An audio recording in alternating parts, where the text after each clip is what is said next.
Jadi rusaknya negeri ini kalau suara kita nggak didengar, kemudian parlemen kita juga hanya sekedar datang numpang tidur, numpang makan, numpang BAB, pipis, ya kan? Rusak semuanya. Nah, jadi saya kira bahwa matinya, ya kan, lembaga-lembaga atau institusi-institusi demokrasi secara formal itu mati, lalu kemudian konstitusi juga.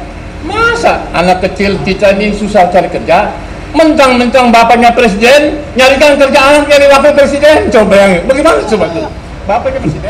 Nah sekarang ini demokrasi diacak-acak, kan Pancasila sudah sepakat ada kerakyatan yang dipimpin oleh hikmah kebijaksanaan dalam permusyawaratan perwakilan. Itu komitmen. Bagaimana sekarang rakyat berdaulat, begitulah gitu ya. Itu saja upaya kita sekarang, kembalikan kedaulatan ke tangan rakyat. Setelah kedaulatan ini dicuri, dirampok habis oleh sekelompok orang yang namanya tadi oligarki. Kita luruskan, kalau benar ya kita apresiasi. Bahwa kita lihat bahwa sebenarnya Pak Presiden Prabowo ini ya saya lihat jiwanya masih merah putih, tapi cuman karena ada beberapa faktor yang kita tidak bisa sebutkan, misalnya dia tidak bisa berdiri sendiri, kita harus bisa menjadi pribadinya, karena selama 5 bulan ini kita lihat bahwa kita belum melihat namanya presiden itu masih Prabowo Subianto. Kita masih melihat bahwa presiden itu masih yang satunya lagi kan. Bahwa memang ada yang salah dengan proses, apalagi kita lihat dalam struktur kabinetnya saja.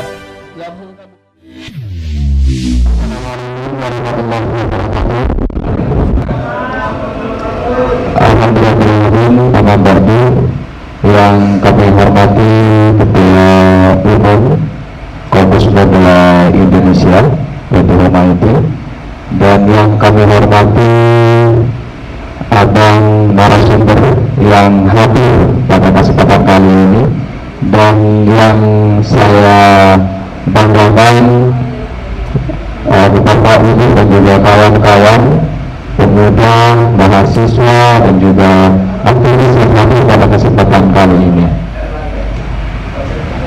Di sini kita panjatkan kepada Allah Subhanahu wa Ta'ala yang telah memberikan kita rahmat dan juga hidayahnya sehingga kita bisa berkumpul pada kesempatan dan juga yang berkah ini dengan diisi, yaitu pendidikan dan pendidikan intelektual pada bulan suci Ramadan.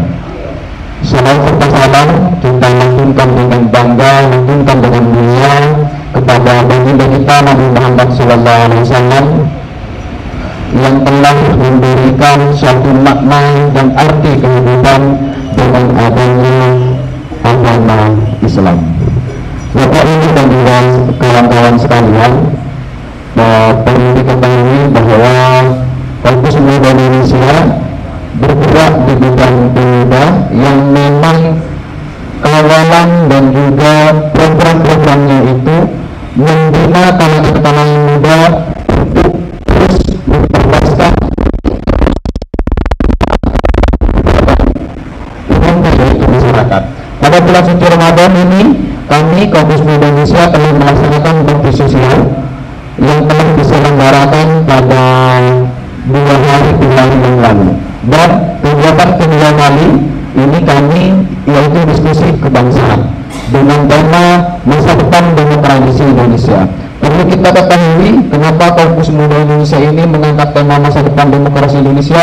Kita melihat historikal Indonesia pada pemilu dari tahun 2014, 2019 hingga pemilu hari ini, yaitu adanya degradasi demokrasi di Indonesia, adanya cawe-cawe, adanya apapun itu, yang sehingga demokrasi tidak berdiri secara independen. Demokrasi yang menurut Abraham Lincoln itu adalah untuk rakyat, namun hari ini demokrasi diisi oleh beberapa anggaplah oligar-oligar yang sehingga tidak mengartikan bahwa demokrasi di Indonesia ini betul-betul adalah demokrasi yang memang betul-betul kerakyatan.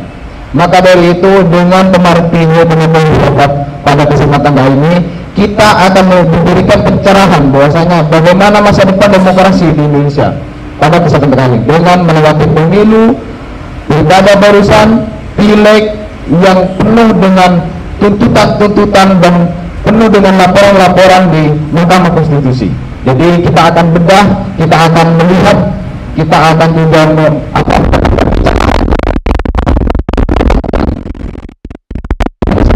tepuk tangan untuk kita semua dan hari-hari ini. Untuk menyingkat waktu, saya ucapkan dan terima kasih kepada Abang Ali Maturi telah meluangkan waktunya di bulan suci Ramadan sehingga menaikkan berkah dan juga hikmat dan juga terus mendapatkan kesehatan. Terus kepada Bapak Ibu media yang telah hadir dan juga sudi untuk ikut mempublikasikan dan juga ikut mengkampanyekan intelektual pada bulan suci Ramadan. Terima kasih kepada Bapak Ibu media yang hadir pada kita kali dan juga kepada kawan-kawan, kepada Bapak Ibu sekalian peserta diskusi kebangsaan Kampus Muda Indonesia yang hadir pada kesempatan kali ini. Saya ucapkan banyak terima kasih. Sekian dari saya. Wassalamualaikum warahmatullahi wabarakatuh. Saya langsung dengan moderator. Bismillahirrahmanirrahim. Assalamualaikum warahmatullahi wabarakatuh. Sambutan yang luar biasa dari sahabat tadi bahwa memang saat ini para pemuda-pemuda generasi udah siap semua alfa nih Bang ya. Kita ke aluminium Mbah sudah harus melek juga tentang kondisi negara ini, tentang masa depan demokrasi negara kita ini. Saya kalau panjang lebar-lebar panjang mungkin nanti biar cepat ini biar dialog ya Abang depan ini kasih waktu maksimal 7 menit lah agar ada jawab. Untuk yang pertama mungkin saya mau kepada sahabat sudah Indonesia tadi sambutan pertama saya berikan kepada kira abang atau akang ini misal Paniwa akang ya kami jawablah untuk mengabarkan 7 menit bagaimana ke depan demokrasi Indonesia ini Kang lihat kondisi yang ada saat ini ya. Waktu itu saya persilakan Kang. Assalamualaikum warahmatullahi wabarakatuh. Masa depan demokrasi itu seperti kita sudah sepakat warna baju kita ini hitam. Indonesia gelap. Jadi demokrasi ini juga demokrasi gelap. Democration kalau situasi ke depan ditentukan oleh kondisi kini. Kalau kondisi kini tidak berubah tetap gelap gitu ya, dark democration. Kalau ini menghargai gerakan mahasiswa, gerakan kaukus muda gitu kan, soal berani menyatakan Indonesia gelap. Padahal tadinya kita atau saya juga ingin menyampaikan paling pseudo demokrasi ya, demokrasi pura-pura, tapi ternyata dark democration, demokrasinya sudah gelap gitu ya. Seharusnya bergeraknya menuju ke dimly lit democration, demokrasi remang-remang, dari gelap ke remang-remang. Akhirnya bright democration, demokrasi terang benderang, gitu ya. Tapi nampaknya belum ada gejala. Isyarat yang ada adalah masa depan kita demokrasi ini tetap gelap. Ya, harusnya from the people, by the people, for the people. Tapi nampaknya people itu hanya disebut-sebut saja. Demi rakyat, siap mati untuk rakyat. Tapi sebenarnya bukan by the people, tapi by community-nya, by oligarki gitu ya. Yang benar atau tidak untuk rakyat hanya sebagai nama saja. Yang jelas mah from the people, itu sepakat dari rakyat, semuanya minta dukungan rakyat gitu ya. Tapi berikutnya gelap gitu ya. Nah, indikasinya mungkin beberapa hal bisa saya sampaikan. Pertama adalah memang rezim Jokowi yang dilanjutkan oleh rezim Prabowo ini rezim yang masih bernuansa munafik, ambivalen, gitu ya. Jadi idza hadatsa kadzab, wa idza wa'ada akhlaf, wa idza tumina khana. Kalau ngomong bohong, kalau janji ingkar, dan kalau diberi amanat khianat. Saya kira kualifikasi rezim begini, demokrasi juga begitu, belum ada perubahan apa-apa, bahkan kelanjutan. Yang kedua, orientasinya masih materialistik, sarwa materi, hal-hal yang spiritual dalam makna ukhrawiyah nggak pernah disebut, keagamaan, moral dipinggirkan, semuanya adalah berada di putar-putar sekitar materi, investasi, hutang luar negeri, kepentingan yang duniawi. Nah, kalau sudah rezimnya materialistik, dia telah melanggar prinsip Pancasila. Pancasila itu nomor satunya ketuhanan yang Maha Esa, gitu. Jadi sepanjang ketuhanan yang Maha Esa tidak dihormati, maka gelap demokrasi masa depan. Ketiga, ini pengaruh global kuat. Demokrasi kita akan hancur kalau pengaruh negara komunis memberi pengaruh besar. Cina, bagaimana Prabowo melanjutkan pemerintahan Jokowi? Jokowi adalah tangan-tangan kepanjangan kepentingan Republik Rakyat Cina, gitu. Sebelum jadi presiden, sowan dulu ke Xi Jinping, diancam kalau nggak menurut, nggak menang di MK-nya, nurut. Setelah dilantik, datang lagi ke Cina, lapor lagi. Maka berikutnya, maka PIK 2, IKN, Rempang masih berjalan, padahal itu bagian dari proyek obor Cina.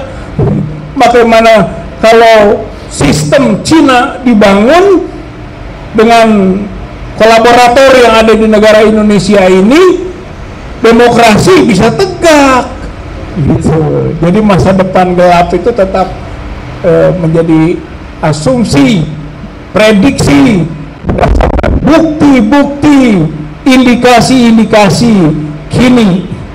Nah, yang terakhir, karena 7 menit yang terakhir saja, dari contohnya poinnya banyak, yang terakhir saja, bahwa ini adalah menyangkut aspek oligarki, gitu kan.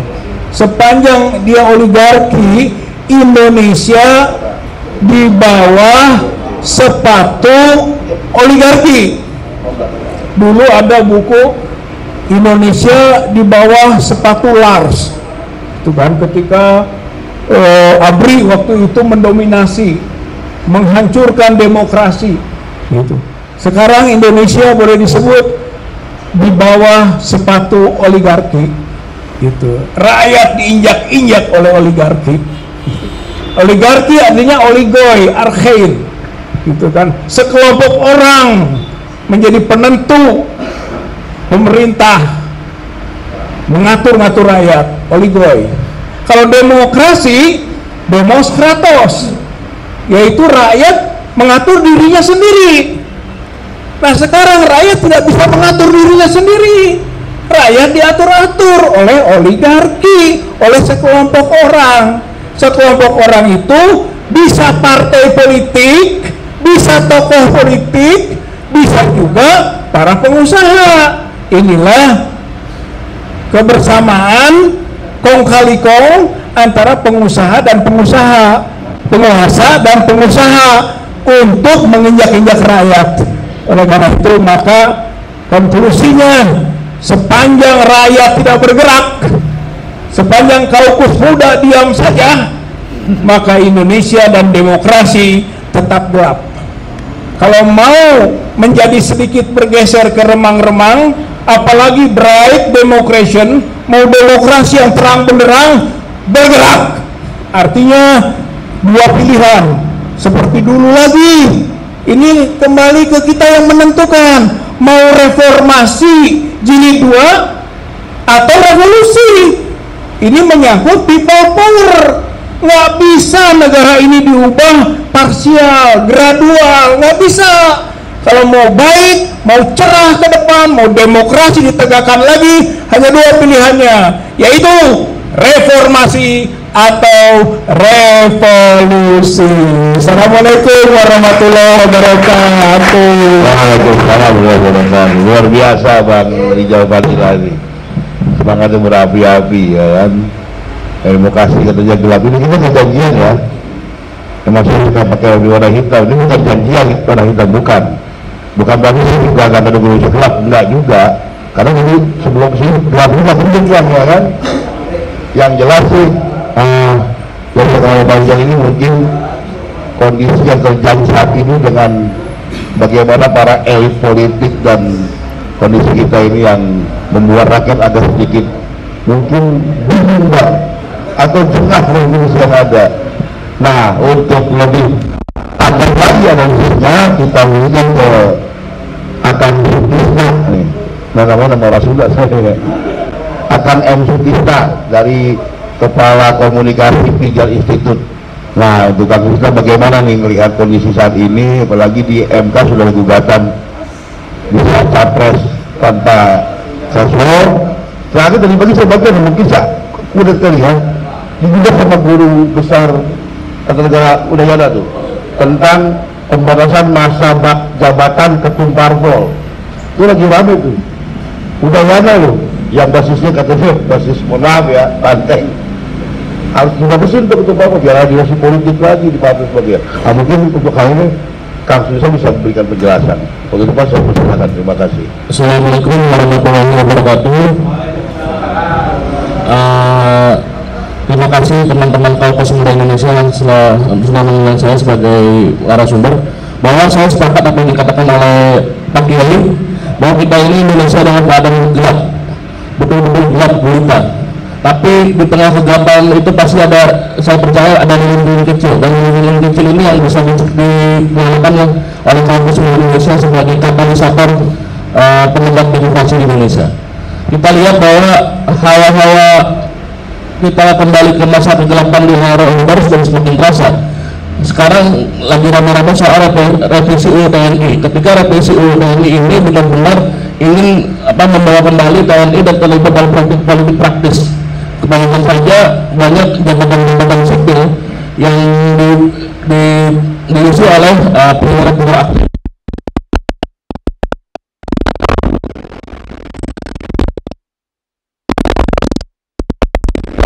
Semakin tak terlihat adanya proses meritokrasi itu. Jadi ya karena dia kenal pimpinan, akhirnya dia menjadi, karena dia yang dekat dengan pimpinan, dia menjadi mendapatkan sesuatu. Ini kan jadi kasihan ya teman-teman kita ASN yang berproses dari bawah harus bersaing dengan prajurit aktif yang jadi di sini juga. Dan itu kan salah satu amanat reformasi adalah penghapusan divisi ABRI. Divisi ABRI ini juga akan kembali diaktifkan lagi. Belum lagi masalah-masalah lain ketika ada proses pembongkaran, ketika kita ada yang salah dari pemerintah langsung dibalas oleh Ganjar. Mereka mengatakan bahwa ada urusan yang belum selesai. Jadi kita bisa mengkritisi pemerintah ini dianggap sebagai bangsa sakit, bagi yang dulu pernah mendukung 001 dan 003 di situ terjadi anomali ketika kita sebagai warga negara tidak bisa mengkritisi pemerintahan. Padahal dalam proses demokrasi ini kan adanya partisipasi publik. Ya. Partisipasi publik ini adalah kita sebagai civil society, sebagai masyarakat biasa yang kita memiliki hak untuk mengkritisi pemerintah. Kita kalau ada yang salah kita luruskan, kalau benar ya kita apresiasi. Bahwa kita lihat bahwa sebenarnya Pak Presiden Prabowo ini ya saya lihat jiwanya masih merah putih, tapi cuman karena ada beberapa faktor yang kita tidak bisa sebutkan, misalnya dia tidak bisa berdiri sendiri, kita harus bisa menjadi pribadinya, karena selama 5 bulan ini kita lihat bahwa kita belum melihat namanya presiden itu masih Prabowo Subianto. Kita masih melihat bahwa presiden itu masih yang satunya lagi kan bahwa memang ada yang salah dalam proses. Apalagi kita lihat dalam struktur kabinetnya saja, dalam struktur kabinetnya saja itu masih ada yang berbeda komando, masih ada 2 komando. Ini masih menteri kayak misalnya dalam kasus kelangkaan gas kemarin, itu yang untuk polemik pasca survei kepuasan publik terhadap pemerintah Prabowo yang lebih besar dengan, bayangkan saja saking hebatnya Pak Prabowo, survei publiknya di atas 85%, itu kalah dengan Jokowi di 100 hari pertama yang hanya mencapai 65%. Itu kan berarti memang publik masih mempercayai Pak Presiden untuk memimpin kita, membawa perubahan untuk Republik Indonesia. Tapi kan di sisi lain ada pihak-pihak di internal yang di dalam itu merusak citanya Pak Prabowo itu, yang seperti kebijakan gas PLN itu yang tiba-tiba Menteri Bahlil ini membuat kebijakan kontroversial, melarang penjualan gas di tingkat eceran dengan alasan untuk distribusi tepat sasaran. Tapi kan di sisi lain itu tidak masuk akal. Kita lihat bahwa adanya pengecer ini kan juga membantu proses distribusi. Misalnya konsumen yang tidak bisa mencapai agen di daerah-daerah ya, di beberapa kilometer terbantu dengan adanya pengecer itu. Tapi di sini negara mau terlibat. Kami sudah ada yang aneh, tapi kan ada menteri-menteri ini seperti Bahlil ini punya agenda lain untuk menyatukan, belum lagi ada menteri desa yang bisa terlibat cawe-cawe berhubungan istrinya. Ada juga yang terbaru menteri perdagangan yang tidak bisa mengatur distribusi minyak kita. Dan kadang-kadang terakhir kita bayangkan saja minyak 1 liter itu ditanyakan 1 liter. Kan ini berarti kita ada yang salah dalam proses ini ya. Dan jadi masyarakat secara demokrasi ditekan, secara ekonomi pun juga terhimpit. Jadi ini menjadi hal-hal sebuah salah ya bagi pemerintah saat ini. Apakah memang kita masih ada masa depan demokrasi? Kalau misalnya ya saya harap dengan kehadiran Kampus Muda Indonesia ini bisa menjadi lilin kecil di tengah kegelapan. Mungkin saya rasa itu dulu, kita kita bisa sharing sama-sama. Tadi mohon maaf saya agak telat karena tadi benar saya tinggal di daerah sini Salangga. Cuman karena tadi pengendara tadi sedang ada kabar orang tua saya sakit, bapak saya sakit, masuk rumah sakit.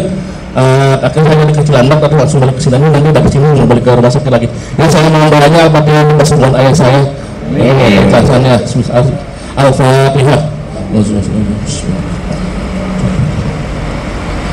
Terima kasih atas kesempatan datang, nanti kita bisa diskusi lebih lanjut. Oke, tepuk tangan nih Bang Akademik kita nih, luar biasa dia menjelaskan tentang bagaimana ketidaksinkronan antara Presiden Prabowo dengan menteri-menterinya dan lain sebagainya. Belum lagi tentang dua fungsi apa tuh, dulu ABRI Bang ya, sekarang kan TNI. Mungkin ya yang saat ini harus diperhatikan oleh para Gen-Z sama Gen-Z Alpha ini kayak begini-begini, harus mereka harus kaget begini mereka yang mereka nggak putus apa bahasa mungkin dari sini nggak jelasin kita itu agak mungkin apa ya, bukan game sejarah ya, pesan hilang lah lost messenger. Ada satu pesan hilang yang mungkin harus mereka ketahui. Babang ini kan senior lah di gerakan juga, konsisten dengan gerakannya. Dari dua ini menggambarkan bagaimana Indonesia yang gelap atau mungkin harus dikontrol. Mungkin ada bisa harapan selain minusnya ada plusnya juga, dan optimis biar mereka juga yang anak muda ini ya punya bangga, ya kan. Belum lagi yang lagi ramai tagar kabur aja dulu tuh Bang. Nah, yang kerja ke luar negeri itu Bang. Bagaimana Bang, terus bagaimana kondisi komunikasi kita dengan kondisi yang kita tahu ini sudah mulai warming up perang dunia nih, ya kan, Korsel, Bom Korut, ya kan, dan sebagainya. Mungkin ada secara global dan harus tahu bagaimana ke depan Indonesia ini di bawah pimpinan entah Presiden Prabowo selanjutnya bagaimana Bang. Intinya kelebihan ke depan untuk Bang. Bismillahirrahmanirrahim. Assalamualaikum warahmatullahi wabarakatuh. Kita berdoa pertama ini mudah-mudahan bapaknya, orang tuanya Pak Sutisna ini segera disembuhkan Allah SWT, dan yang sakit juga ya, yang lain sedang susah kita bacakan Fatihah. Mudah-mudahan dengan bulan Ramadan ini diangkat penyakitnya, yang susah diberi jalan keluar, yang punya hutang dibayarkan, sehingga insya Allah Ramadan memberikan berkah. Al-Fatihah. Alhamdulillah. Bismillah. Ya tenang, amin. Baik. Saya ingat ketika Pilpres 2019 itu Prabowo Subianto mencicil buku Wall Street. Wall Street itu yang di situ disebut bahwa 2030 Indonesia tidak ada, ya kan? Nah, hari ini kita berkumpul di sini bahwa semua, apakah kalian setuju 2030 Indonesia Selenggara? Setuju nggak? Setuju nggak? Nah, yang kencang setuju nggak? Nah, itu dia. Nah, dari 2025 ke 2030 itu kan 5 tahun. Nah, ini kita bicara 5 tahun dulu ya. Suara 5 tahun ini adalah suara menentukan Indonesia itu ada atau tidak setelah 2030. Kira-kira sebulan yang lalu saya dihubungi oleh teman-teman di Sumatera. Mereka meminta saya untuk merancang semacam kaukus begini tentang negara-negara. Nah, negara Sumatera. Sudah, jadi ini kan bahwa bara itu, api itu sedang berjalan. Saya bilang begini ke mereka. Dulu ketika teman-teman OPM menghubungi saya, bahkan mereka minta kalau abang siap bergabung sama kami, abang kami akan tunjuk pemimpin kami. OPM, Papua Merdeka. Iya. Saya bilang, bahkan mereka bawa sertifikat. Ini sertifikat, kami mau ganti sertifikat supaya menjadi modal untuk kami berjuang arus merdeka. Ini teman-teman Papua, ketemu di mana? Di Selanjit.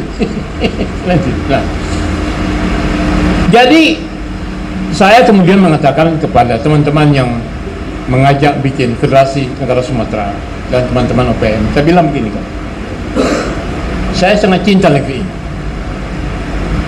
Agama saya mengajarkan kepada saya bahwa hubbul watan minal iman. Cinta negeri itu bagian dari iman. Dan negeri ini diperjuangkan oleh para syuhada kita dengan takbir Allahu Akbar. Berapa banyak korban, ya kan, nyawa dan sebagainya. Kalau kemudian saya ingin menjadi salah satu yang menggerakkan untuk terjadi separatisme, Sumatera Merdeka, kemudian juga Papua Merdeka, bahkan di zaman itu Aceh Merdeka juga menghubungi saya. Teman-teman Fretel itu menghubungi saya. Sehingga ketika 98 waktu Pak Harto turun, saya malam itu keluar rumah, saya menelepon teman-teman, jangan sampai Aceh Merdeka, Papua Merdeka, Fretelin satu pun tidak boleh. Saya bilang haram hukumnya untuk angkat bendera menyatakan kemerdekaan. Kenapa? Kalau kalian menyatakan mereka, pecah negeri ini. Karena suasana politik sedang kacau balau waktu itu.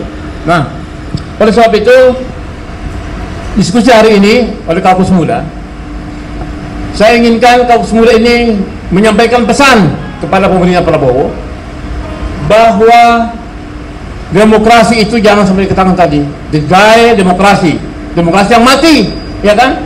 Ya meskipun semua kita pakai hitam-hitam seolah-olah kita ini sedang berkabung. Ada muda-muda dikit, tapi bukan demokrat ya. Bukan. Dulu sama itu kan, makanya kan itu dia. Nah, jadi di setiap relung kita, ya kan, saya kebetulan memang berasal dari Indonesia paling timur. Asal saya itu kalau ke Papua lebih dekat, ke Manila. Dari Ternate ke Manila itu 1 jam 20 menit. Dari Ternate ke Jakarta 3 jam 15 menit. Ya kan? Nah, jadi sebetulnya kalau mau cerita bisa saja Ternate gabung sama Manila, kan itu masalahnya. Mindanao. Padahal presidennya baru ketangkap kemarin. Duterte. Nah, jadi maksud saya bahwa kita harus belajar pertama bersikap kritis, ya kan? Ya kita punya guru tuh, Rocky Gerung.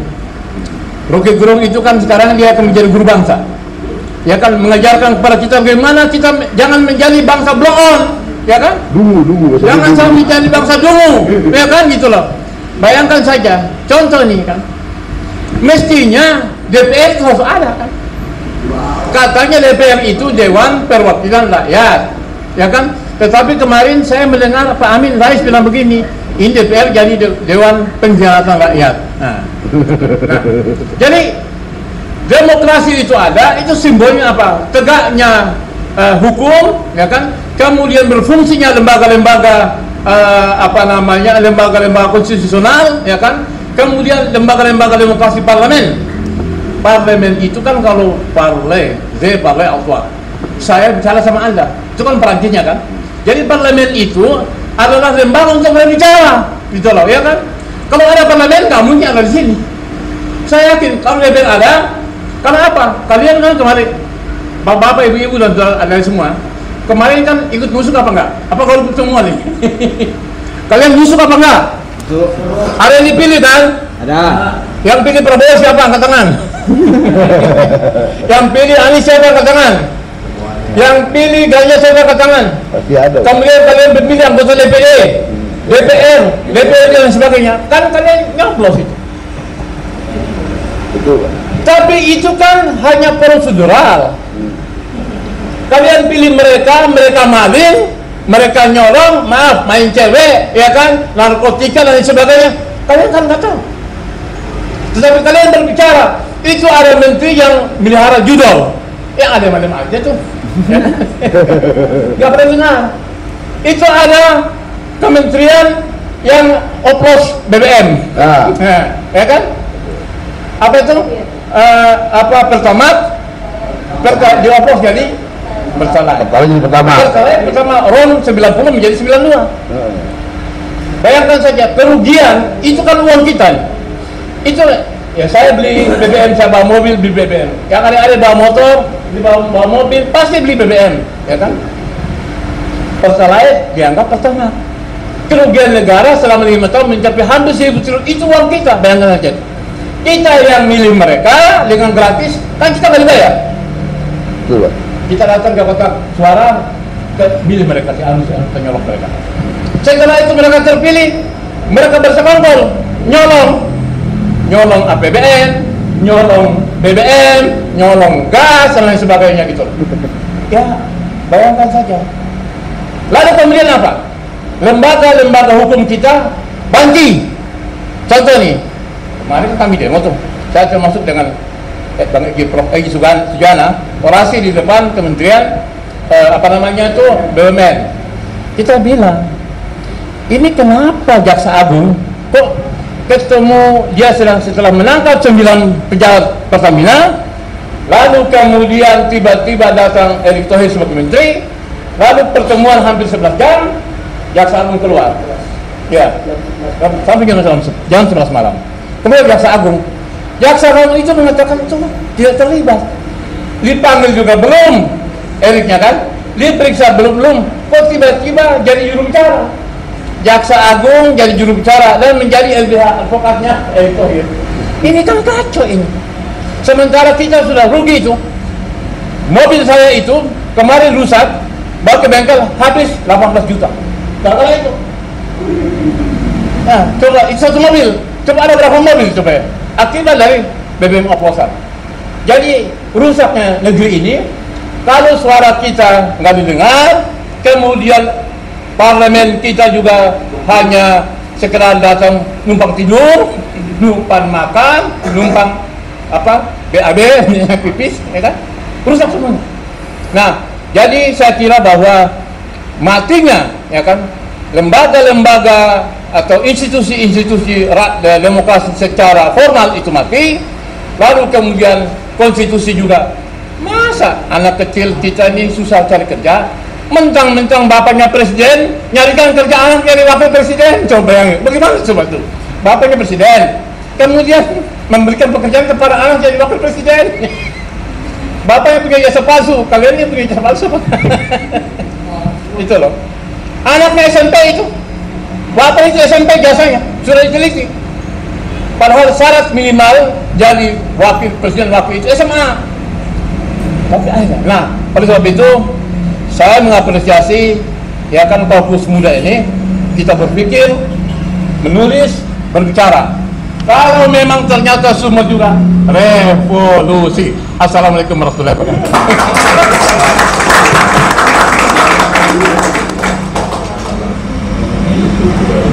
Saya mati. Tadi semangatnya bagus, saya mati. Mungkin baterainya habis. Ya luar biasa dan bagus. Berikan terus dulu. Gimana?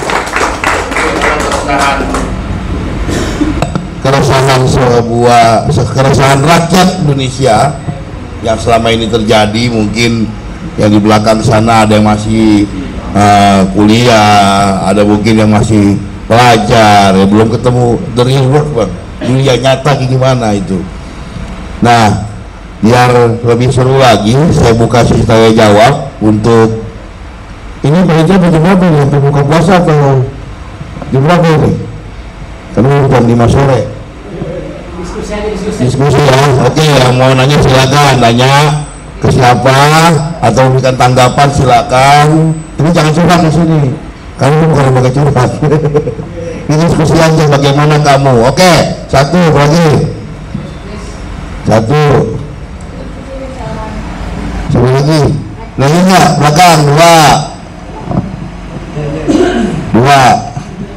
mau ke depan ya, bentar ya. Lagi, enggak, jangan takut, demokrasi, jangan takut saya, jangan takut diketawain. Demokrasi kan, asik kalau begitu bagi, ini demokrasi.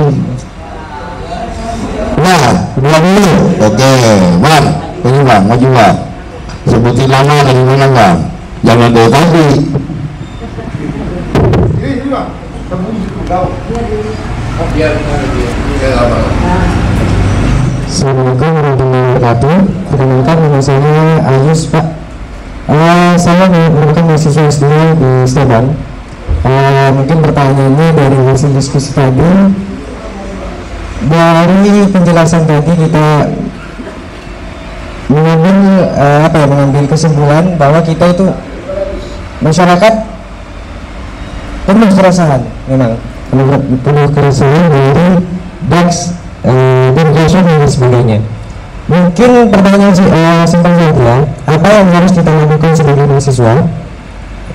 Apa yang kita lakukan sebagai mahasiswa itu ataupun sebagai pemuda dan sebagai penerus bangsa untuk bisa menjadi lilin kecil tadi, seperti itu?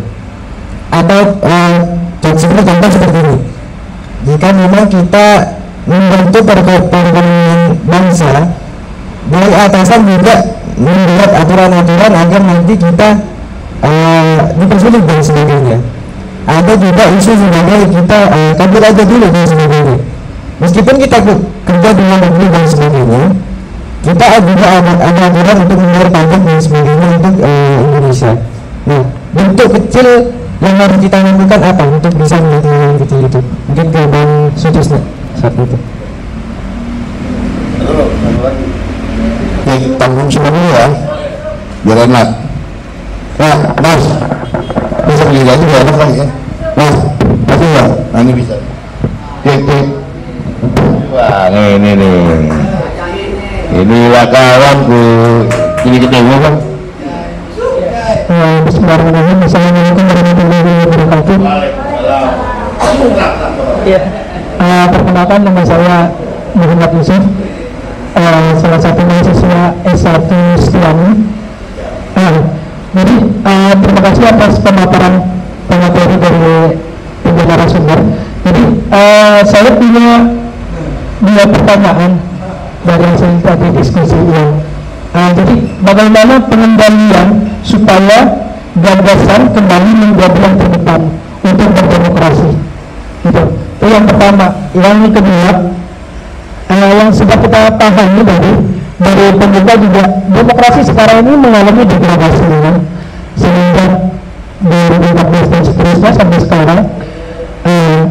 Terus pertanyaan saya simpel, demokrasi ini apakah sumber masalah atau jalan keluar? Terima kasih. Ya, terima kasih. Mereka mungkin dari Abang Suasana lalu sebelah sini ke sana. Dari Bang Kamsudista dulu. Yang pertama, apa yang saya lakukan untuk menjadi lebih kecil. Yang kedua tadi apa? Saya utamanya Bang Yusuf apa? Cukup bagus lagi. Demokrasi solusi. Demokrasi solusi apa tidak? Ayo dah, dulu Bang. Ya, saya rasa salah satu indikator demokrasi seperti yang dikatakan oleh Habermas adalah adanya proses ruang publik ya, adanya kalau kata Habermas itu demokrasi deliberatif, adanya partisipasi publik. Nah, kita bagaimana meningkatkan partisipasi publik ini? Ya kita dari anak-anak muda seperti kita ini. Saya masih muda, saya masih ya termasuk generasi milenial, saya lahir tahun 93. Kita senang lah di tengah kegelapan ini, di tengah masih banyak, di tengah masyarakat ataupun mahasiswa atau pemuda yang mungkin hari ini banyak digalang oleh rezim, banyak yang untuk membela rezim, tapi kita masih ada lah lilin-lilin kecil seperti KMI ini, seperti Kampus Muda Indonesia yang bisa menjadi cahaya di tengah kegelapan ini. Karena kita lihat bahwa ikhtiar penguasa untuk kembali ke era Orde Baru itu semakin terasa, tapi penguasa lupa bahwa hari ini era demokrasi itu adanya era demokrasi baru, adanya era media sosial. Jadi langkah-langkah kecil apapun penguasa akan betul-betul diperhatikan oleh masyarakat. Akan diperhatikan betul bagaimana mereka ingin membuat kesalahan. Karena kita setiap hari kan segala sesuatu yang hari ini yang tidak pernah yang menjadi rahasia awam selalu terekspos oleh publik. Makanya ketika kesalahan pemerintah, kesalahan penguasa itu mudah sekali dipatahkan. Makanya kita sebagai anak muda harus tetap kritis apapun situasinya. Kita bisa ya dengan kita punya handphone, punya gadget, punya medsos, ya kita luapkan apa yang keinginan kita, apa yang kita kritis untuk pemerintah ini. Jangan sampai kita menjadi yang pasif. Kalau kita diam, kan istilahnya kalau kita diam atau bangkit tertindas kan. Makanya kalau kita diam terus kita akan semakin ditindas oleh keadaan. Dan hari ini demokrasi memang bukan yang terbaik tapi menjadi pilihan. Karena ketika tidak ada demokrasi itu tidak ada namanya kesejahteraan. Karena berbagai macam sistem pernah dicoba dalam proses perjalanan peradaban masyarakat dunia, dan hari ini demokrasi pasti menjadi yang terbaik. Bagaimana demokrasi bisa betul-betul melibatkan masyarakat. Demokrasi kita yang bukan yang dulu kan contoh adanya demokrasi dulu tukang kayu yang bukan siapa-siapa bisa jadi presiden kan. Akhirnya teori itu mereka biasanya membantah itu kan, dan mengatakan itu bahwa sekarang rakyat nggak bisa jadi apa-apa. Makanya kita kembalikan dengan ini bahwa kita rakyat biasa, kita bisa menjadi sesuatu yang besar di kemudian hari. Makanya dengan teman-teman yang masih muda ini harus tetap semangat. Meskipun kita dalam diliputi kegelisahan, diliputi rasa takut karena bagaimana masa depan Indonesia ke depan. Karena 2025 baru berjalan 3 bulan, hampir 3 bulan lebih 3 bulan, kita setiap hari ada aja berita-berita. Hari ini kemarin Menteri Keuangan mengumumkan kita mengalami defisit anggaran kan. Tidak dapat pendanaan negara sangat baik. Makanya sekarang ada efisiensi. Sebenarnya efisiensi ini sih bagus ya tapi efisiensi di tengah masyarakat distrust terhadap pemerintah itu kan menjadi sekarang niat-niat baik pemerintah akhirnya kan selalu dicurigai. Misalnya ada efisiensi buat apa, tapi ujungnya ada danantara nih. Misalnya pemerintah bikin sekolah rakyat, tapi kan masih banyak sekolah-sekolah di daerah terpencil yang masih rusak. Padahal harus pemerintah sederhana saja ya, menurut kebijakan sederhana untuk impactnya sangat bagus. Sekarang kebijakan yang seolah-olah besar, tapi impactnya tidak terasa sama sekali. Dan misalnya MBG ini kan makan bergizi gratis, ujung-ujungnya di bulan puasanya dijadi jajanan tidak sehat gratis karena banyaknya kemasan-kemasan itu kan, jadi nggak sehat kayak gitu. Karena menurut begini kan diganti dengan makanan cepat saji, misalnya jual roti. Itu namanya kan jajanan kita bisa beli di warung kan. Dan kira-kira begitu. Makanya kita sebagai anak muda harus tetap semangat. Saya rasa kita masih ada rasa optimisme untuk membangun Indonesia ke depan, karena Indonesia lahir atas terus para ulama, atas doa para ulama, para pendahulu kita terdahulu, bahwa kita tetap menjadi negara yang betul-betul negara yang adil dan makmur. Kira-kira begitu. Mungkin bisa ditambahkan oleh oleh senior-senior para suku yang lainnya. Ya, lanjut ke Bang Muslim. Baik. Begini ya. Kalau satu rezim ketika dia berjanji dia tidak tepati, kemudian diberi amanah khianat, ya kan, lalu kemudian dia berkata dusta, ini saya kira akan terjadi distrust, ya kan? Jadi bagaimana kita pemilih ini melakukan bangkit kalau menghadapi satu perlakuan rejim yang tidak bisa kita percaya, ya kan? Kita di suasana 10 tahun ya, kita harus melihat ke belakang bahwa di saat itu saya termasuk yang ikut, bukan sekedar menulis, bukan hanya saya bicara di televisi, bukan hanya di medsos, demo berkali-kali dengan beliau. Kami demo di beberapa isu, itu nggak didengar. Contoh Omnibus Law, itu sampai saya ikut demo, mendemo Ridwan Kamil di Jawa Barat dan tidur di masjid karena bersama-sama teman buruh, nggak didengar. Nah, jadi saya berpikir bahwa mau dibawa kemana? Nah, jadi kalau ada pertanyaan tadi, bagaimana masa depan anak muda ini, ya kan, supaya bisa lebih terdepan. Nah, sementara contohnya kemarin saya ngobrol dengan beberapa kawan mengatakan, ini kenapa pensiunan TNI itu diperpanjang dari 55 menjadi 60. Nah itu kan pasti nggak cinta generasi ini kan, sementara sudah tumbuh bibit-bibit yang baru, ya kan? Itu loh.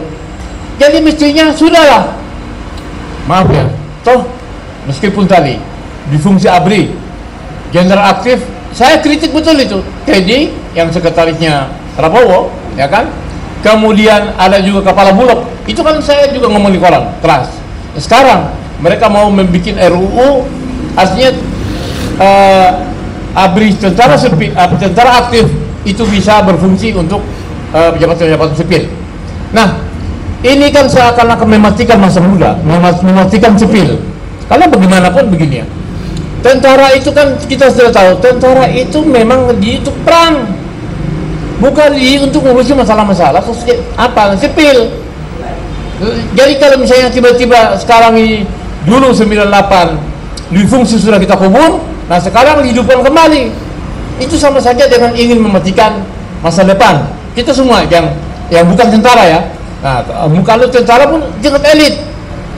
Nah, jadi bagaimana kita bisa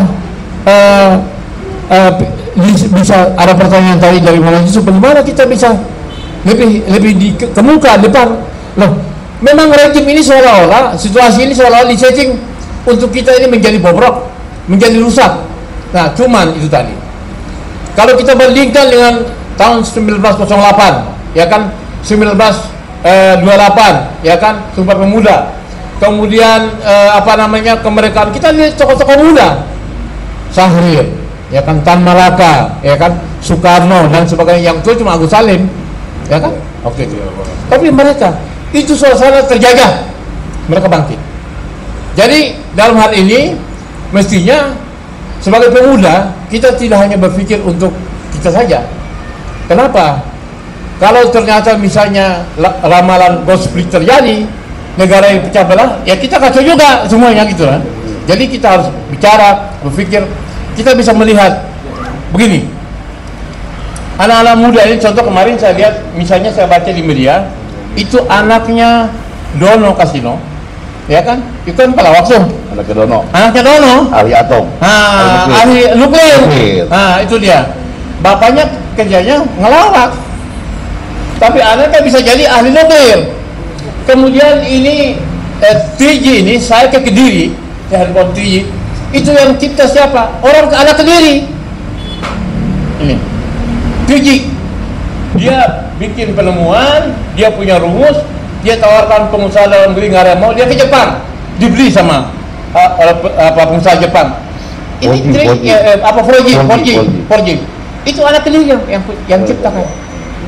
Jadi dengan demikian bahwa meskipun suasana kita ini seakan-akan gelap, tadi disebutkan tadi, kemarin demo mahasiswa juga Indonesia gelap, jadi satu, sekarang mau jadi dua, kan gitu ya. Tetapi kita jangan mau, ya kan, menjadi manusia gelap. Jangan mau jadi pemuda gelap, jangan. Karena gelap itu kan, ya itu, jadi presiden, tapi nggak punya ijazah.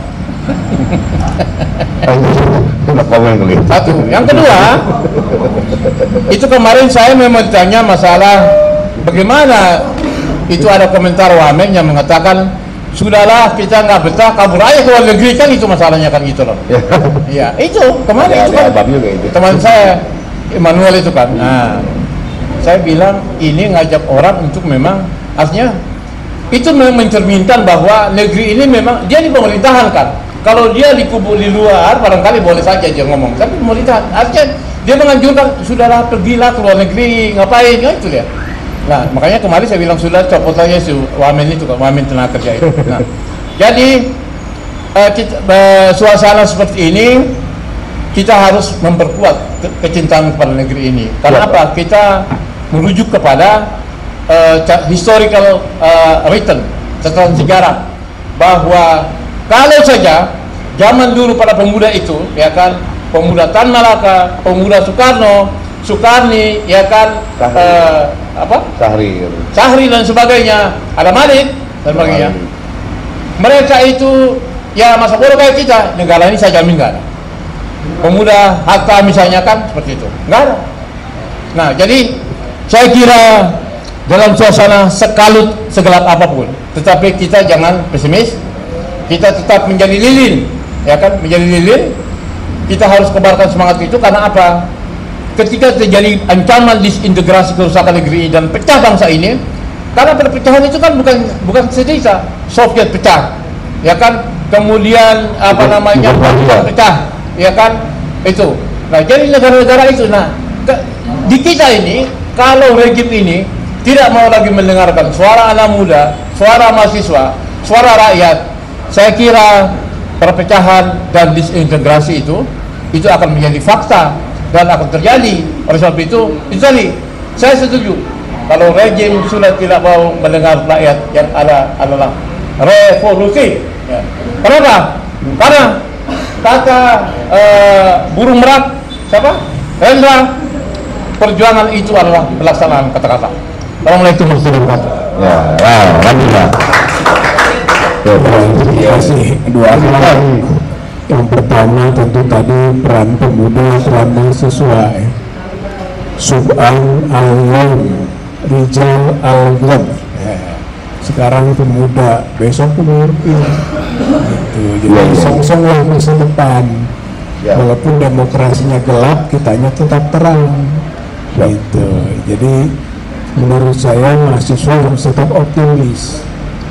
Atmosfernya saja yang gelap, kitanya menjadi penerang, gitu ya, penggerak sehingga bisa kembali menjadi proud democration, ya, demokrasi yang cerah. Kemudian kampus ini kan juga punya misi, ya, Tridharma perguruan tinggi, pendidikan, pengajaran, penelitian, pengabdian pada masyarakat.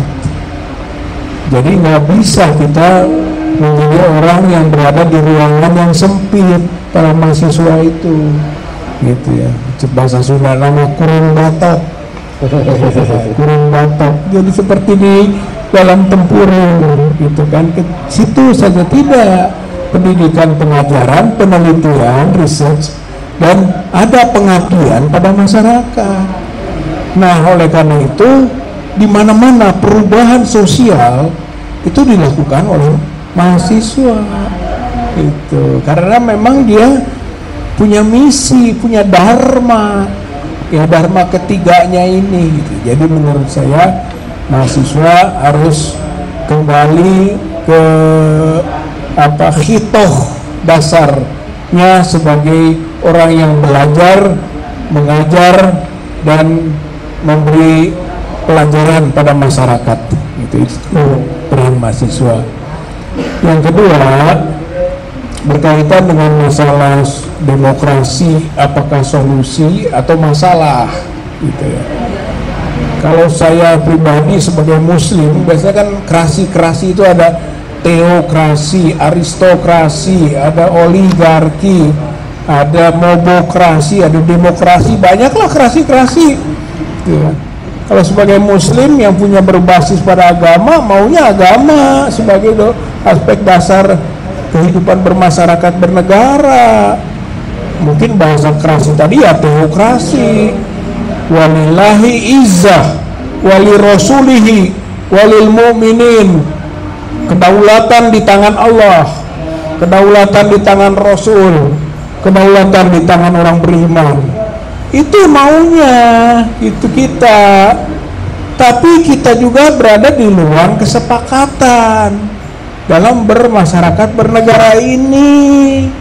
Dan kesepakatan kita adalah demokrasi. Itu masalahnya yang disebut dengan darul ahdi wa syahadah. Sudah ada dar, itu kan negara kesepakatan dan implementasi dari kesepakatan itu. Maka ya kita berangkat dari prinsip demokrasi gitu. Jadi itu karena kita sepakat, beda dengan maunya. Nah sekarang bagaimana demokrasi bisa dijadikan solusi, begitu. Jangan dipertanyakan demokrasi itu solusi atau masalah. Itu tadi sudah jelas filosofinya kan. Sudah kita sepakat demokrasi bisa jadi solusi, bisa jadi masalah, tergantung implementasi, tergantung pada apakah dia memahami tentang misi the founding fathers kita membangun negara atau enggak. Nah sekarang ini demokrasi diacak-acak. Kan Pancasila sudah sepakat ada kerakyatan yang dipimpin oleh hikmah, kebijaksanaan dalam permusyawaratan perwakilan. Itu komitmen. Bagaimana sekarang rakyat berdaulat, begitulah. Itu saja upaya kita sekarang. Kembalikan kedaulatan ke tangan rakyat. Setelah kedaulatan ini dicuri, dirampok habis oleh sekelompok orang yang namanya tadi oligarki. Itu oligarki ini adalah musuh demokrasi. Kita harus melawan oligarki sekarang untuk mengembalikan lagi kedaulatan berada di tangan rakyat. Demokrasi bisa menurut saya mah. Nah itu tadi tentang bagaimana gitu kan. Nah kita harus masuk dari perjuangan itu, karena kita angkatan muda. Pemuda adalah punya spirit, punya semangat, punya keinginan perubahan, berada di depan itu kan, dengan spirit pengorbanan yang tinggi. Menurut saya itu modal besar. Rakyat kita berharap kepada kaum muda itu, kepada mahasiswa untuk bisa mempelopori perubahan. Nah, insya Allah dengan upaya seperti itu kita bisa melakukannya menurut saya. Jadi situasi yang sekarang harus diubah gitu ya. Kembalikan kepada prinsip-prinsip yang sesuai dengan asas kedaulatan rakyat. Termasuk juga ada upaya seperti ayo kita kembali ke Undang-Undang Dasar 45. Sebenarnya esensinya adalah mengembalikan kedaulatan rakyat. Karena sekarang ini pemimpin mengatur sendiri gitu. Jadi power aggrandizing, dia mengatur sendiri kekuasaannya. Jadi demokrasi endasmu ya. Jadi demokrasi kumaha aing, kumaha dewek, bagaimana maunya gitu. Karena tidak ada acuan. Kalau dulu ada GBHN, garis-garis besar haluan negara. Si pemimpin presiden mengikuti aturan-aturan yang dibuat oleh MPR dengan GBHN-nya. Sekarang tidak ada GBHN, jadi bikin aturan sendiri. Muncul gitu kan, makan siang gratis. Itu tidak strategis itu. Bahkan itu penistaan kepada komunitas masyarakat kita sendiri. Malu kita di sidang internasional teriak-teriak kita perlu bantuan untuk makan siang gratis. Kata orang-orang di dunia, siapa yang ngurus itu, siapa yang mau itu, gitu kan. Itu kadang-kadang apa ya, gezahnya, wibawa pemimpin terhadap bangsanya kurang, gitu ya. Saya kira ini adalah pekerjaan rumah kita untuk mengembalikan lagi gezah kewibawaan. Masa teriak-teriak juga di Dubai, negara Indonesia ini negara korupsi. Ini pemimpin, presiden teriak-teriak negara Indonesia negara korupsi. Bahkan saya diganggu oleh birokrasi untuk memberantas korupsi. Curhat di forum internasional. Cek bahasa Sundana mengerakan, memalukan, gitu ya. Berarti harus kembali lagi ke memahami tentang kewibawaan bangsa dan negara, terutama di dunia internasional. Insya Allah pemuda adalah masa depan. Kalau pemuda diam, tidak ada masa depan. Tapi kalau pemuda bergerak, insya Allah masa depan semakin cerah. Assalamualaikum warahmatullahi wabarakatuh.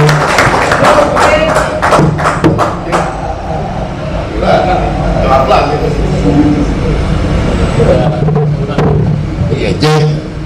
Ya, masih ada diskusi lagi, teman-teman silakan. Ada nggak? Kalau saya bertanya sih di hati sendiri saya aja ke abang-abang di depan ini, apakah tentang bagaimana gerakan lawan pagar laut, PIK 2, terus menanggapi kabur aja dulu, terus presiden threshold yang 0%, terus yang terakhir yang saya bahas itu tentang masa pembatasan masa jabatan ketua parpol, itu bagaimana ke depan demokrasi. Apakah ada secercah harapan terhadap pemerintahan ini untuk transisi ke depan? Karena kan sebelum buku yang lulus itu kan ada juga yang bikin Pemuda itu Indonesia bubar 2050 ke Yugoslavia, Bang, ya kan? Nah kan semua kan di tangan-tangan pada audiens ini. Bagaimana kan Bung Karno mungkin yang berkata, kalau saya mungkin sedikit kasih tambahan, mereka ini yang tahun 1901 atau 1900 atau 1890-an akhir merasakan dunia perang. Apa jangan-jangan jadi sekalian ada perang dulu, Bang, di hutan. Karena saya kan ngajar, Bang, guru honor. Saya kalau dulu pada membaca, men. Ini berani, diletak balik pada polisi. Dia berdua dia perang membaca juga di hutan dan saya perang. Karena memang itu begitu terjadi. Nah, terkait dengan anak-anak kayak model Pak Said Didu, terus Bara Kemang, Surya sebagainya, apakah ini murni gerakan atau saya pribadi bukan dukung PIK 2 atau dukung reklamasi, Bang. Saya tahu Pulau Jawa ini itu sudah di bawah laut sebagian besar. Sakitnya Jayan Siwol sebagainya mungkin bakal panjang kajiannya. Yang saya khawatirkan tetangga nih kayak Singapura, Malaysia, maling Asia ini takut nih kalau kita punya pariwisata maju, mereka gerak. Bahkan saya pribadi ini membangun, bukan jangan ini ada bandarnya juga di luar. Mungkin kalau bangun saya yakin lah masih punya independen sama Pak ini sama Krisna. Tapi ada hemat hasil, ya kan? Ya, semua tahu lah pembangunan infrastruktur itu perlu. Tapi bagaimana tanggapan terhadap mereka-mereka yang gerakan krisis ini? Apakah benar-benar gerakan atau oleh ini akan mengganggu atau bagaimana? Yang pasti kan intinya semua kembali ke bapak-bapak lagi untuk memberikan tanggapan. Sambil nunggu waktu buka Bang, dikit udah 5:30 soalnya. Mungkin dari abang pojok ini dulu. Bolak-balik aja mungkin dulu. Ya, PIK 2, PIK 1 itu adalah gambaran penjajahan oligarki, gitu ya.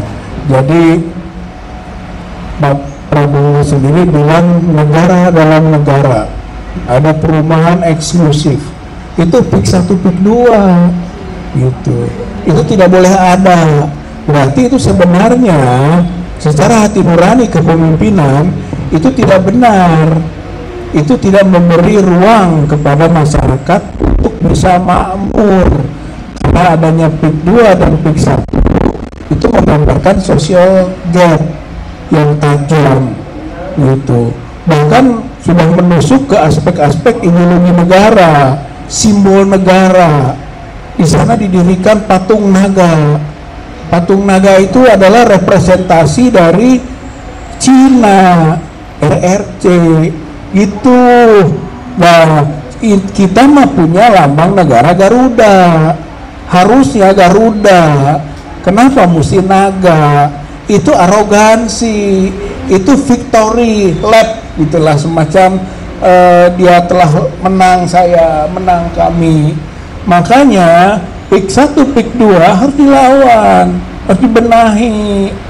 Awalnya soal PSN, yaitu sebagai program strategis nasional, gitu kan, yang aneh. Ini masa Jokowi ini aneh. Masa PSN diberikan ke Agung Sedayu Group dan Salim Group. Itu baru itu, biasanya kepada pemerintah untuk kepentingan dan kemakmuran rakyat serta pemerataan pertumbuhan masa ekonomi. Itu PSN, ini diberikan ke sana. Akhirnya dikoreksi kan gitu, hilang PSN. Tapi itu program OPA, operasi penyelamatan aguan, gitu ya. Karena ada 3 case di sana. Satu soal pagar laut, itu kan, yang tiba-tiba kok ada pagar laut. Kedua, sertifikat HGB dan hak milik, kok laut disertifikat. Yang ketiga, penyimpangan PSN oleh PIK 2, gitu. Maka rupanya win-winnya dan itu operasi penyelamatan aguannya adalah oke, pagar laut bongkar, sertifikat hak guna bangunan dan hak milik dimasalahkan, muncul 4 tersangka, yang tertinggi jabatannya Kades Kohod. Itu paling tinggi itu Kehet, si Kehet gitu ya, kepala desanya itu yang tertinggi. Itu soal sertifikat. Tapi yang ketiga PSN, karena sudah disimpangkan, PSN dibekukan, hilang. Tapi PIK 2-nya diselamatkan. Aguan bawa-bawa bersama dengan konglomerat lain, kumpul-kumpul dengan istana, gitu kan. Itu adalah demonstratif dari kemenangan, suksesnya operasi penyelamatan aguan. Itu OPA dan OMA-nya operasi menyelamatkan Antoni Salim. Jadi OPA-OMA gitu ya, sukses. Itu tidak diganggu. Itu soal PIK 2. Masyarakat Banten terhinakan, gitu. Kesultanan Banten yang berbasis agama dulu dan budaya itu terinjak-injak oleh budaya lain dan mungkin juga agama lain, gitu. Jadi menurut saya PIK 2 ini adalah simbol dari penindasan.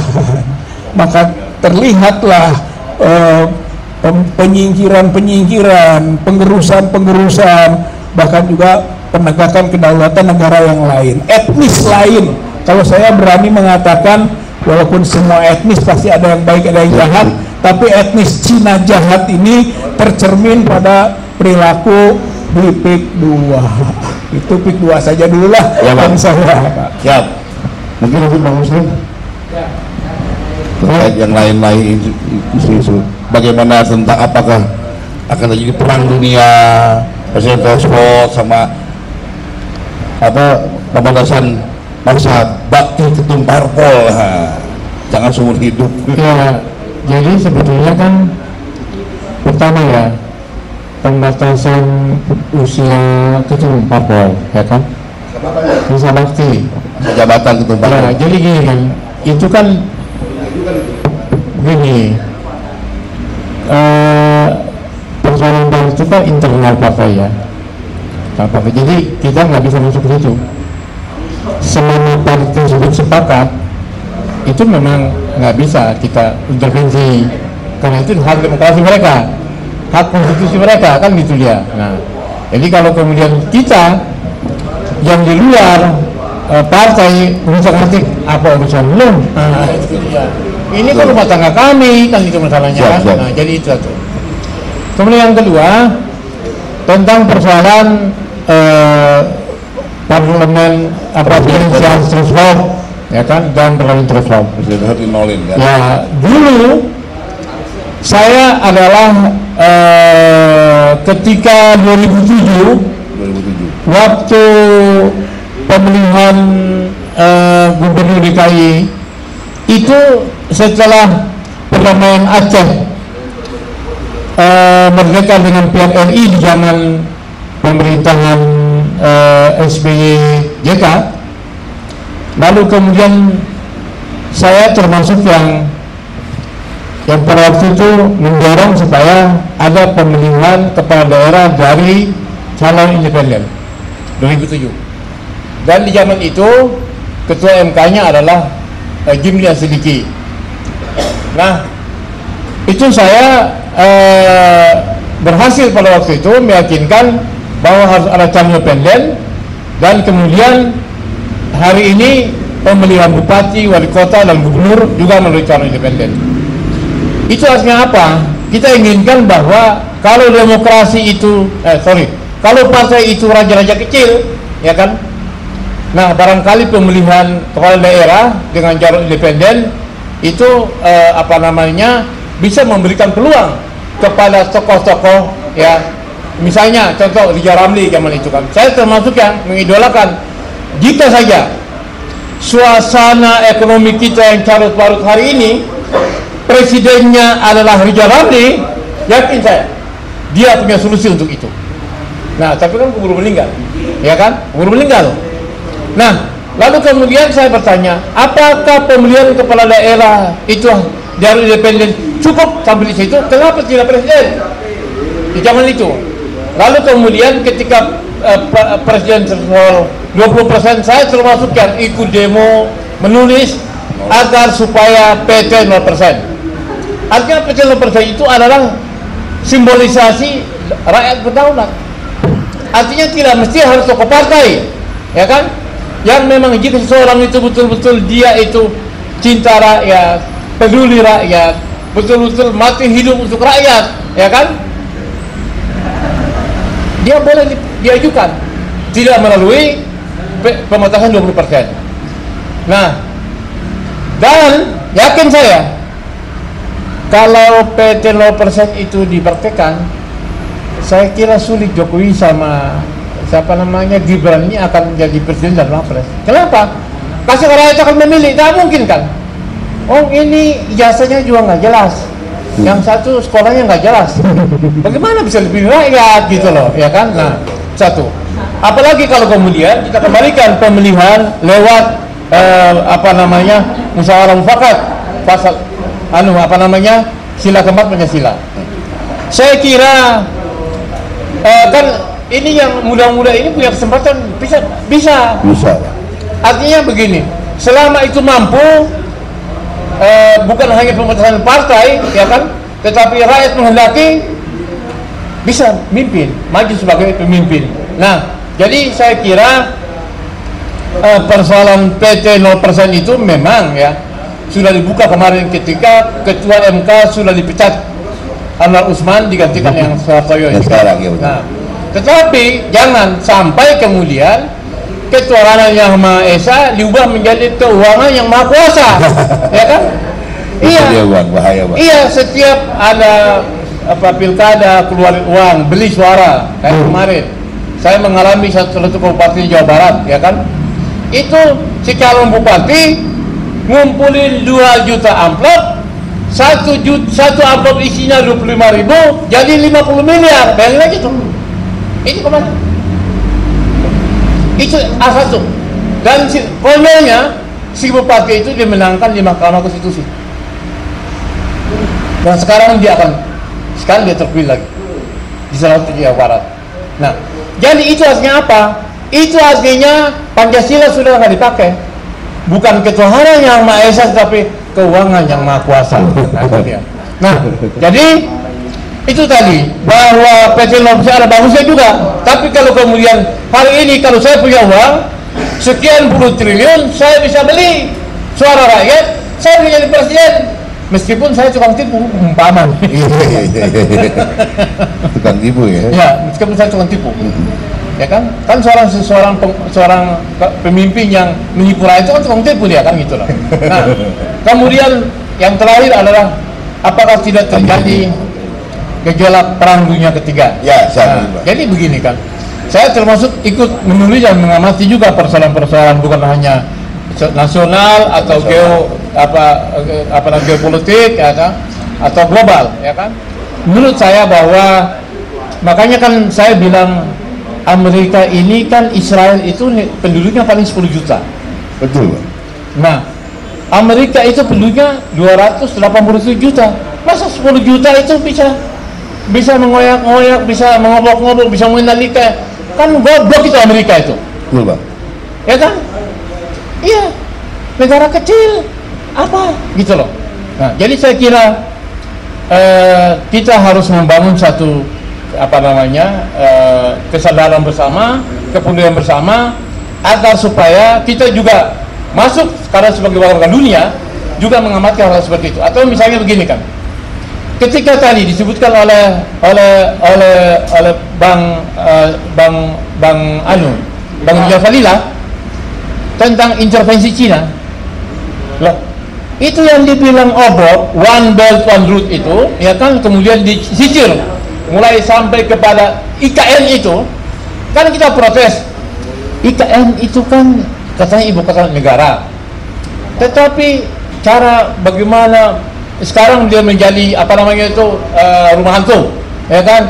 Kemarin teman kita Edi Mulyadi sempat jin buang anak kakak. Tapi ketika Jokowi bilang kalau IKN ditulisin akan jadi jin buang anak juga, tapi Jokowi nggak apa-apa, nggak ditangkap juga. Tapi teman saya Edi Mulyadi, teman kami, tangkap gara-gara itu. Nah, jadi bahwa kalau Bang Edi sejalan lagi, itu adalah perbuatan nakodot. Nakodot itu adalah seorang wanita yang sudah menenun bagus-bagus ini tenunannya, lalu kemudian dia diacak-acak lagi. Nah, ini saya sendiri belakangnya Bang Egi Sujana.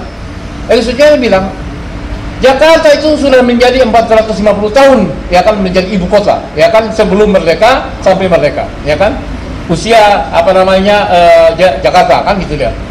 Datang Jokowi, saya ini 2012 berhadapan begini sama Jokowi, ngomong saya bilang apa, Pak Joko, sampean ini orang kampung. Ini 2012 sampai orang kampung. 2012 ketemu di Mangunsalkoro, ya kan, dekat rumah dinas wakil gubernur. Sampai orang kampung. Kalau ke sini jangan ngacak-ngacak kami, tanya kepada kami. Itu sama Jokowi waktu itu 2012. Dia waktu mau pemilihan gubernur DKI, kan? Nah, jadi masa iya kita ini bersekolah, ya kan? Juga ya katakanlah ada kebanggaan sebagai anak ibu kota. Orang kampung nih datang ngacak-ngacak kita, ya kan, kita ditipu, hutang dibanyakin, ya kan, kemudian dia ngomongnya bohong. Contoh, saya akan bikin 6.000 unit mobil SMK. Coba kita di jalan, sebiji itu loh nggak ada. Gimana? Mobil gaib, itu dia. Itu kan bentuk kebohongan, itu kan gitu loh. Nah, jadi saya kira itu tadi, bahwa kita harus mengasah kecerdasan kita, mengasah nurasi kita, mengasah keberanian kita, mengasah kepedulian kita, ya kan, sesama anak bangsa, ya kan, dalam bentuk berbangsa dan menjadi komunitas masyarakat dunia. Ya, supaya apa? Supaya kita ingin juga menjadi bangsa yang terhormat, ya kan. Jangan bangsa ini negara korupsi. Bagaimana investor mau datang kalau presidennya sendiri iklankan ini negara korupsi? Nggak mungkin, ya kan? Dan itu terbukti kan, koruptor. Padahal OCCRV, Organized crime and corruption, ya kan, apa namanya, progress report di Belanda itu mengatakan Jokowi itu adalah koruptor dunia. Polisi biarin aja sama dia, DPR cicing wae. Kan berarti jangan-jangan yang mereka nikmati hasil korupsi. Jadi saya kira itu, bahwa meskipun itu adalah lembaran lama, ya kan, dan saya waktu itu menulis 66 kebohongan Jokowi, dan kata Fadlijon menjadi 100 lebih, ya kan? Sekarang Pak Jokowi jadi menteri. Temuin lah. Hah? Temuin lah. Ya biarnya urusan dia lah itu. Oh iya. Nah, jadi saya kira itu tadi Pak Tisna dan teman-teman semuanya, kita adalah makhluk ciptaan Allah yang diberikan akal, kesadaran, dan kita meskipun suasana gelap, kita tidak menjadi bagian dari kegelapan. Assalamualaikum warahmatullahi wabarakatuh. Oke, wah, Ya, tadi kata orang saya sama motivasi aja buat Kiai Ridwan dan Kiai Sabri. Saya rasa memang pada seperti ini jangan hanya berhenti di sini. Jadi kita setelah ini harus tetap bersuara, jangan takut menyuarakan apapun, karena kita sebagai orang negara dilindungi oleh undang-undang untuk tetap kritis ya. Jadi sebagai anak muda dan saya berharap bahwa kaum muslim Indonesia ini bisa menjadi lilin kecil ini, bisa menjadi lilin kecil. Kalau lilin kecil di Kumpul kan lumayan juga apinya kan. Jadi api semangat harus kita korbankan, jangan sampai kita patah oleh keadaan. Sekian, mohon maaf saya untuk izin duluan karena harus balik ke RS lagi karena ayah saya sendirian di sana. Terima kasih kepada teman-teman semuanya. Waalaikumsalam warahmatullahi wabarakatuh. Ya, ini bukan yang kita. Jadi masing-masing sudah mengabarkan, Bang Muslim sudah tahu. Padahal tuh seperti sekarang tuh Fadli sebagai terkenal Bang Muslim. Bang Muslim sebagai karbon ketika orang berkuasa itu menjauh. Padahal mungkin Ustadz ini mungkin punya akses ke pemerintah sekarang, cuma mereka mengatakan udah di luar aja. Artinya kalau enggak, nanti kamu nggak bakal kritis, nggak bakal dengar kita. Dan sebagai pemimpin jangan sampai kita nggak kritis. Ya, selanjutnya saya anggap selesai dan kesimpulannya adalah tetap kita optimis dengan masa negara kita, dengan demokrasi negara Indonesia. Yang mau kabur aja silakan kabur aja dulu, tapi jangan lupa kau orang Indonesia yang pengen stay di sini, buktikan bahwa Benjamin lu kan orang Indonesia, ke Betawi ini lu bangun di Indonesia, jangan tinggalin ya kan, bahasa Benjamin kalau ngomong Benjamin. Artinya lagu kepada kita itu adalah Indonesia Raya, bukan Indonesia Lara, apalagi melarat. Jangan sampai bangun Subiramin jalik, tetap semangat Indonesia. Indonesia Dikdaya, Indonesia Jaya. Sekian dari saya, MC silakan. Billahi taufiq wal hidayah. Wassalamualaikum warahmatullahi wabarakatuh.